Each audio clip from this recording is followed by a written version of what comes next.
ଆଜି ଥିଲା ବୁଧବାର। ମାମା ଚିକେନ ରାନ୍ଧିବାରେ ବ୍ୟସ୍ତ ରହିଯାଇଥିଲେ। ମାମା ଚିକେନ ରାନ୍ଧିବା ଭିତରେ ଆପଣମାନେ ମୋ ଠାରୁ ଏକ ସୁନ୍ଦର ଗପଟିଏ ଶୁଣି ନିଅନ୍ତୁ। ଗପଟିର ନାମ ହେଉଛି ନିୟମ ପାଳନରୁ ଲାଭ। ଜଣେ ସନ୍ଥ ଥିଲେ। ଦିନେ ସେ କୌଣସି ଚାଷୀ ଘରକୁ ଗଲେ। ଚାଷୀ ତାଙ୍କର ଖୁବ୍ ସେବା କଲା। ସନ୍ଥ ତାକୁ କହିଲେ, ପ୍ରତିଦିନ କିଛି ନାମ ଜପ କରିବା ପାଇଁ ତୁ ନିୟମ କର। ଚାଷୀଟି କହିଲା, ବାବା ମୋତେ ବେଳ ନାହିଁ। ସନ୍ଥ କହିଲେ, ହଉ ତୁ ନିଜେ କହିଲୁ ତୁ କଣ କରିପାରିବୁ? ଚାଷୀ କହିଲା, ଜଣେ କୁମ୍ଭାର ମୋର ପଡୋଶୀ, ସେ ମୋର ମିତ୍ର। ନିୟମ ପାଳନ କରି ପ୍ରତିଦିନ ଯାଇ ତାକୁ ଥରେ ଦେଖିପାରିବି। ସନ୍ଥ କହିଲେ, ଠିକ ଅଛି, ତା ମୁହଁ ନ ଦେଖି କେବେ ଭୋଜନ କରିବୁ ନାହିଁ, ଏଇ ପ୍ରତିଜ୍ଞା କର। ଏହି ନିୟମଟିକୁ ଚାଷୀଟି ଦୃଢ ଭାବରେ ପାଳନ କଲା। ଦିନେ ଚାଷୀକୁ ଶୀଘ୍ର ବିଲକୁ ଯିବାର ଥିଲା, ତେଣୁ ଭୋଜନ ଶୀଘ୍ର ପ୍ରସ୍ତୁତ ହୋଇଯାଇଥିଲା। ପାଚେରୀ ଉପରେ ଚଢି ଦେଖିଲା ବେଳକୁ କୁମ୍ଭାର ନାହିଁ।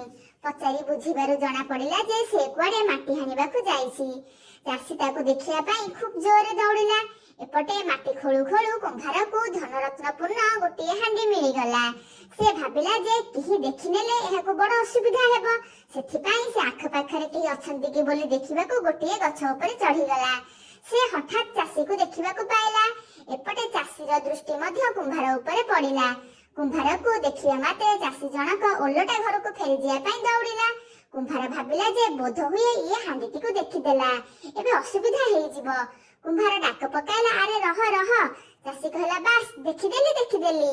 କୁମ୍ଭାର କହିଲା, ହଉ ଦେଖିଦେଲୁ ଯଦି ଅଧା ତୋର ଅଧା ମୋର, କିନ୍ତୁ କାହାକୁ କହିବୁନି। ଏହା ଶୁଣି ଚାଷୀ ତା ପାଖକୁ ଆସିବାରୁ ତାକୁ ଧନ ମିଳିଲା। ସେ ଭାବିଲା, ସନ୍ଥ କହିବାରୁ ନିଜ ଇଚ୍ଛାରେ ନିୟମ ରଖି କାମ କରିବାରେ ଏତେ ଲାଭ ମିଳିଲା। ଦୁହେଁ ଖୁସି ହୋଇ ଘରକୁ ଫେରିଲେ। ଯଦି ମୋ ଗପଟି ଆପଣଙ୍କୁ ଭଲ ଲାଗିଥିବ ଏବଂ ମୋ ଭିଡିଓଟି ଆପଣଙ୍କୁ ଭଲ ଲାଗିଥିବ, ତେବେ ମୋ ଚ୍ୟାନେଲକୁ ଆପଣ ସବସ୍କ୍ରାଇବ କରିବେ।